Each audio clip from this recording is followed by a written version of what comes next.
We are so excited for our next guest. Our next guest is the CEO of Figma, an AI and web-based design application founded in 2012. It's Dylan Field. Dylan, welcome. Hey. Thanks, guys. Good to see you. Hey, Dylan. Hey. So, Dylan, I want to start by reading you a Facebook message I got on August 5th, 2009. Hey, Kevin, I recently picked up your book at the library. Just wanted to let you know how much I enjoyed it. Anyway, best of luck with your future endeavors. I'm going to Brown this fall. Who knows? Maybe I'll meet you in Providence someday. That message was sent by a teenage boy named Dylan Field, and I want to just, first of all, apologize. I never responded to that. So you can fix this. Can you imagine you write a book and a college student emails you out of the blue and you're like, yeah, whatever. It was, you had a lot going on. A lot going on in 2009. Anyway, I'm sorry for ghosting you. And second of all, it was a good book. You should all read it. How did your freshman year of college go? It was awesome. Yeah, and I got to meet you. Yeah. Because I don't know if you remember, but for the acapella group that you were in, you came back as a super senior to hang out with everyone, I guess. Yeah. Including the new freshmen? Yeah. Well, it went so well that you dropped out and moved to Silicon Valley to seek your fortune here. And it's been quite a run for you. Figma went public last year, has had a wild ride. And I want to talk to you first about AI because I have heard that you are quite AI-pilled, and I have seen on your social media accounts that you are constantly experimenting with AI, doing all these AI side projects. What are you doing, and do you have AI psychosis? I think it's best to front-run the psychosis. Rather than have it sneak up on you, you just got to dive right in, and you get it over with. But I ask myself sometimes, and I don't think so right now. I think I've got a pretty reasonable take on what the models are good at, where they're not so great. But it's really interesting to see the new capabilities. Right now I'm vibe mathing. What's vibe mathing? Well, it's basically you do math, but with AI. Are you proving Fermat's last theorem? What are you doing? No, I'm not. Basically, I think it's just interesting to see how AI attacks these problems. It's kind of the opposite of Figma. I mean, Figma, we're a design platform. We often are evaluating the models, trying to see how good they are at design, what we should use, what we should put in our product, expose to users. And it's the opposite of verifiable.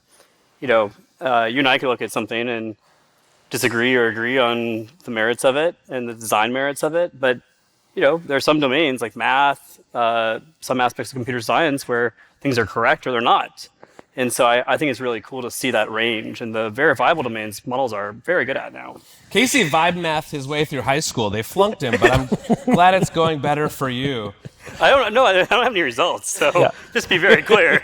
I want to hear a little bit more about what direction you are taking all of your AI use in as you sort of, pursue these projects. This sounds like a lot of sort of personal stuff that you're doing for fun. Is that just sort of the curiosity of a lifelong learner, or is there something specific that you're trying to find?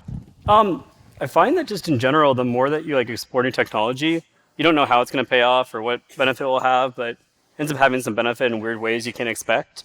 And I don't know, you had Node up here earlier. I was very excited about NFTs early on, and they became what they are now. They weren't called NFTs then; they were called crypto collectibles because that was a cool phrase. But it was whether it's that or WebGL, which led to Figma.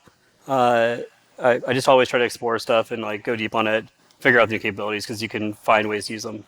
I have a theory that I want to run past you, which is that every startup founder, CEO in Silicon Valley is obsessed with vibe coding. They're all doing it on the weekends. They come in on Mondays and they say, why are we building this thing? 50 people used to build this thing. I just built it in a weekend. It's driving their employees crazy. But my theory about this is that this is reminding CEOs of what it was like when their jobs were fun. Do you agree with that statement?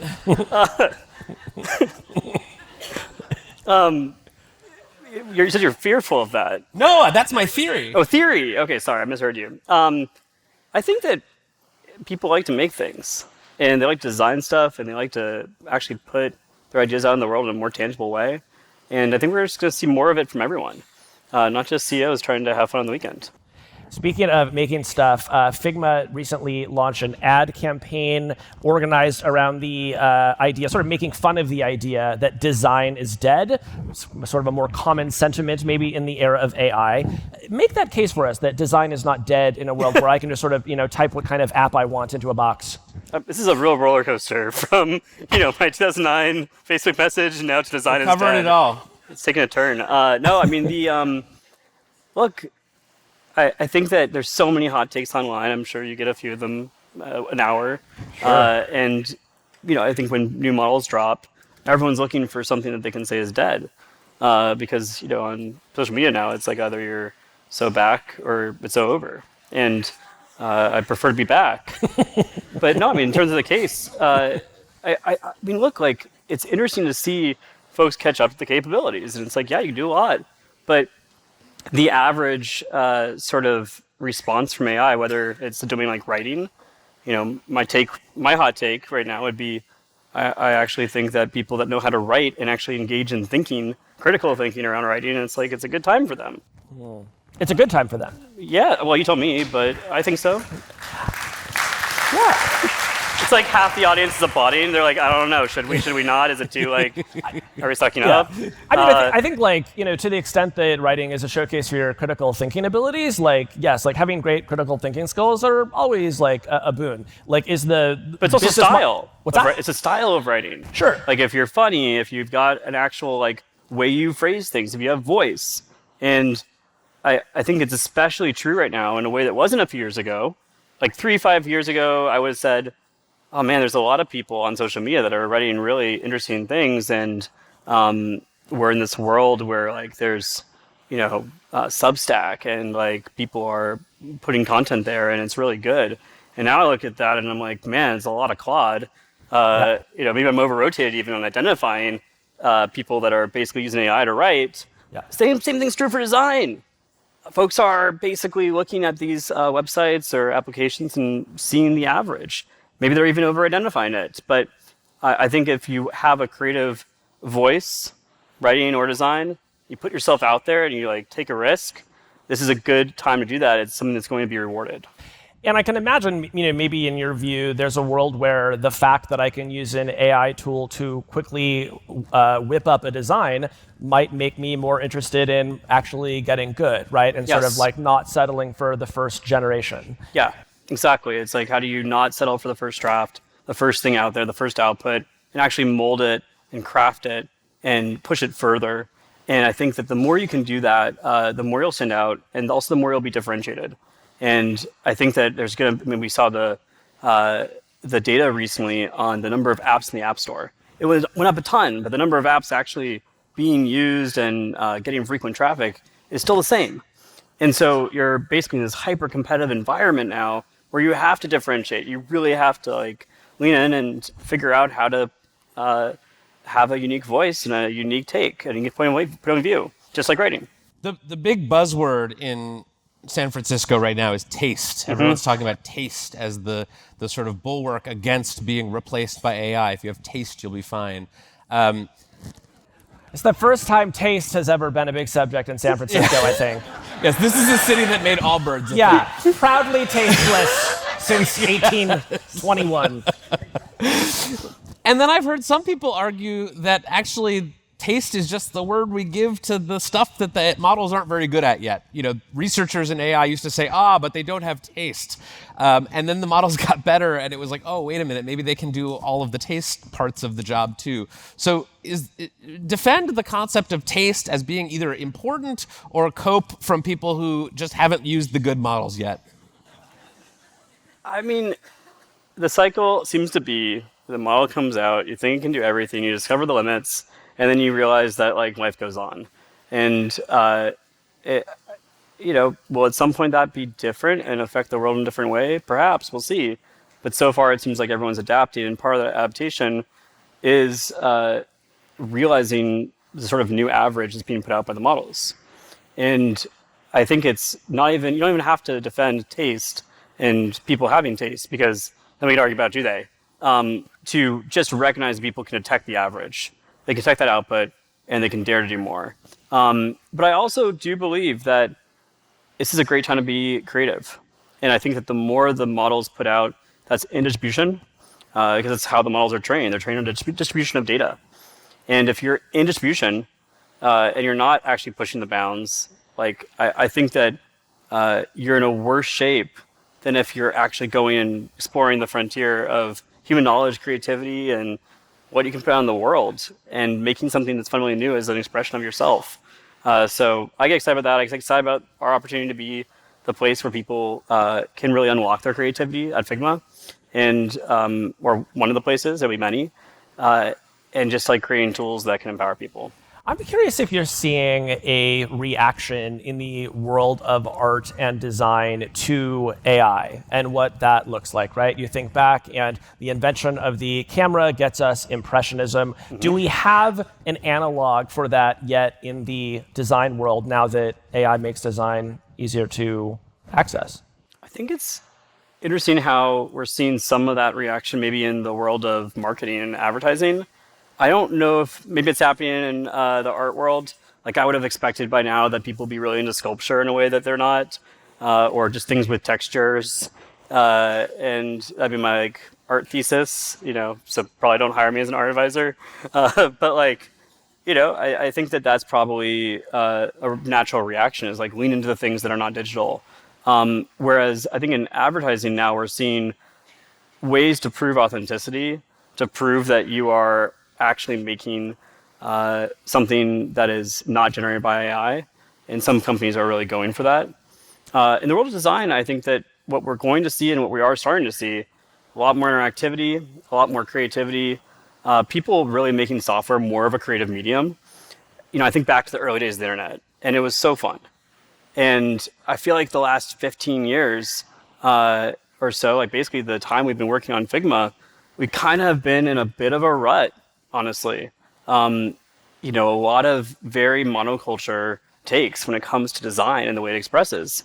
And and the people that are trying to do the hot takes in the audience will be like, and Figma's to blame. Hopefully Shame not. on you. Yeah, exactly. Casey said it.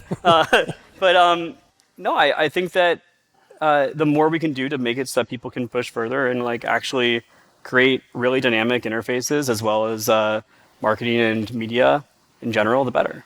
Have you seen anything that's been AI generated in the realm of design or art that you think is really good? Like Casey turned me on to Fruit Love Island, which is now You've all watched it. my favorite TV show / TikTok series. But is there anything that you've seen that is clearly AI generated where you're like, oh, that's actually kind of fun and interesting?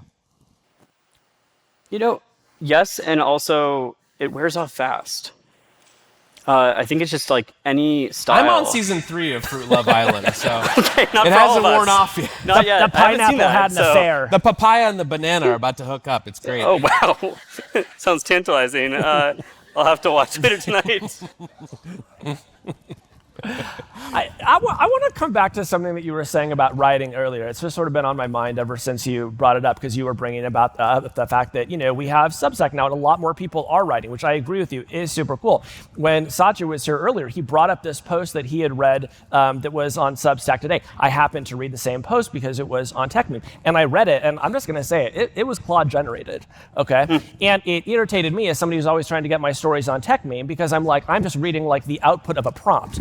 And so when I read that, my honest feeling is like, this is not good for my profession. Like, my profession is starting to look more and more like slop. And so I just wonder, like, if there are designers in the audience, if they're having a similar feeling when they're looking at the designs that they're seeing everywhere, and they're just knowing that it was outputted with the touch of a button. Well, I mean, one quality that writers and designers also share is imposter syndrome. And it's good to label it so that you know it's there and you don't have to deal with it every day or as much. But I think it's designers are arguably in one of the best roles in technology. And I'm talking to companies all the time, customers. They're telling me that they're hiring designers. Sometimes they're not hiring others. But design is one of the most prioritized places in the company where they're hiring. Overall, folks are still hiring a lot. This also perplexes me. I mean, we're in a world where folks are saying that all the jobs are going to get replaced, and they're then turning around and they're like, oh, but let me call the really good engineers so I can get them to join my team.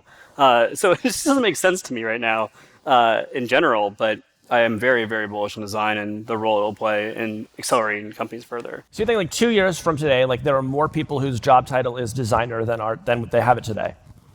How many years? Say 2? Yeah, I think so. Okay. I think probably significantly more. And a lot of people that are doing other jobs, I think, will start calling themselves designers, creatives.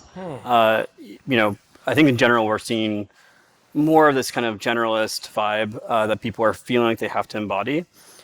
One thing that's been interesting is a lot of engineers, kind of like you're saying, getting started on their design journey because they make something so fast and they're like, now what? And is it good enough? Maybe I should push it further. And then they kind of are trying to figure out, okay, how do I do that? So I'm pretty excited about that part too, welcoming more people in as designers.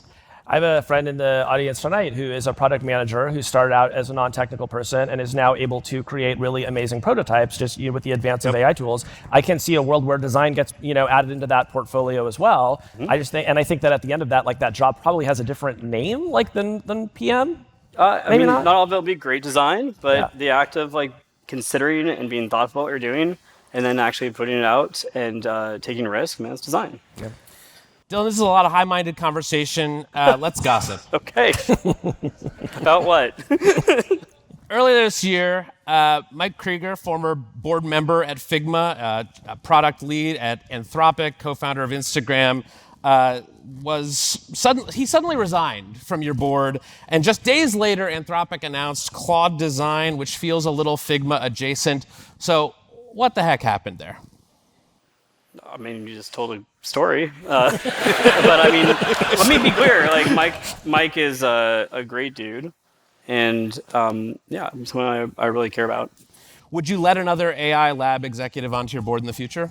Well, I mean, we saw how that went in terms of like, unexpected products rolling out. And so probably depends on what their ambitions are. Wait, in a general sense, you're not gossiping. You forget these people are there. It's just us birds. Sorry, y'all. Just us birds.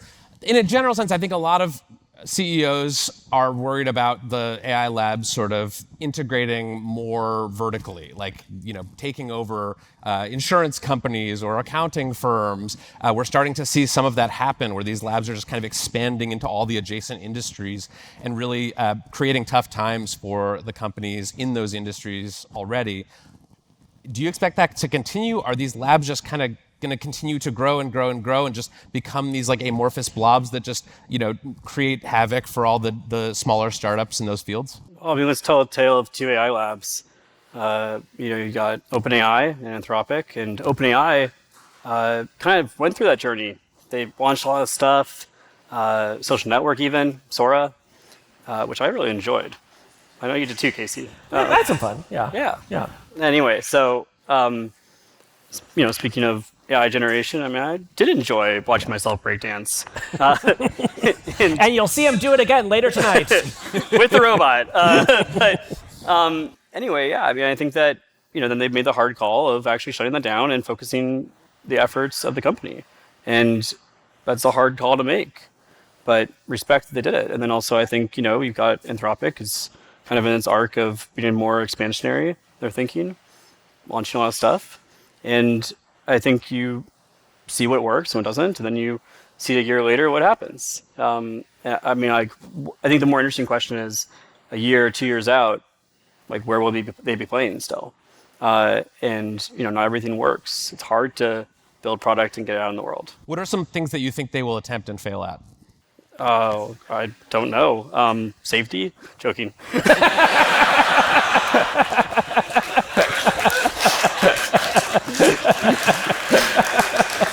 Very good. That might be the best answer of Hard Fork Live 2026. Yeah, very good, very good.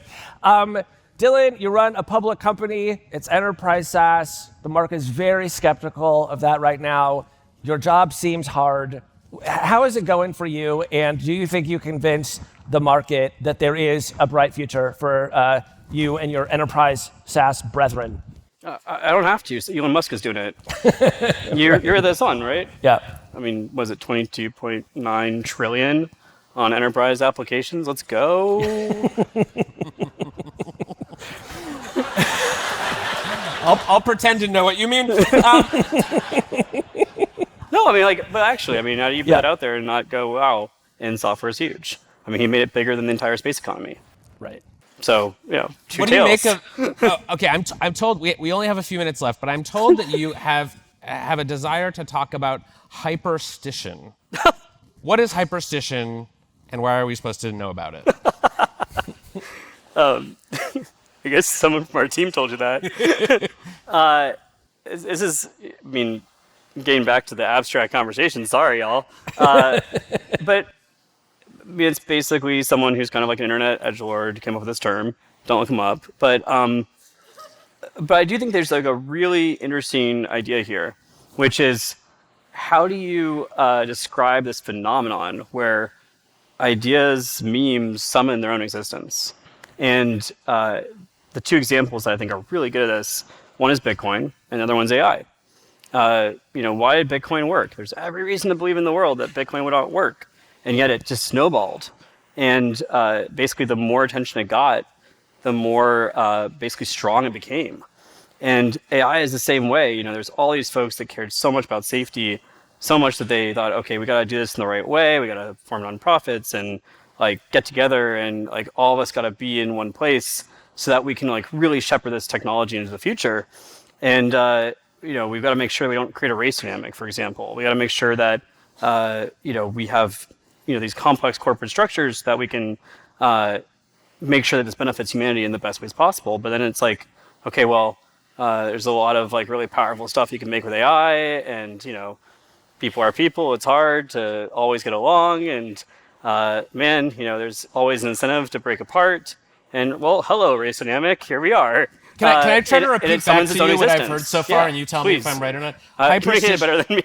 You got this. Hyperstition, the way I have heard of it, is like in the sense of the AI is learning from what stories we tell about AI. So if you want AI to go well, you should like feed it a bunch of stories about AI being like really nice to humans.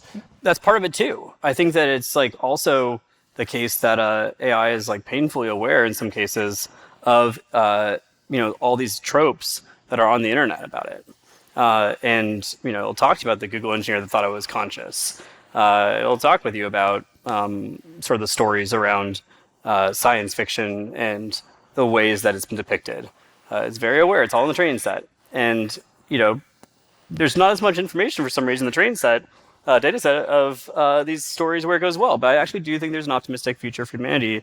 And I know that's a hot take now for some reason, but I want to believe that every day. And I think that it's on all of us to tell those stories too of how it does go well.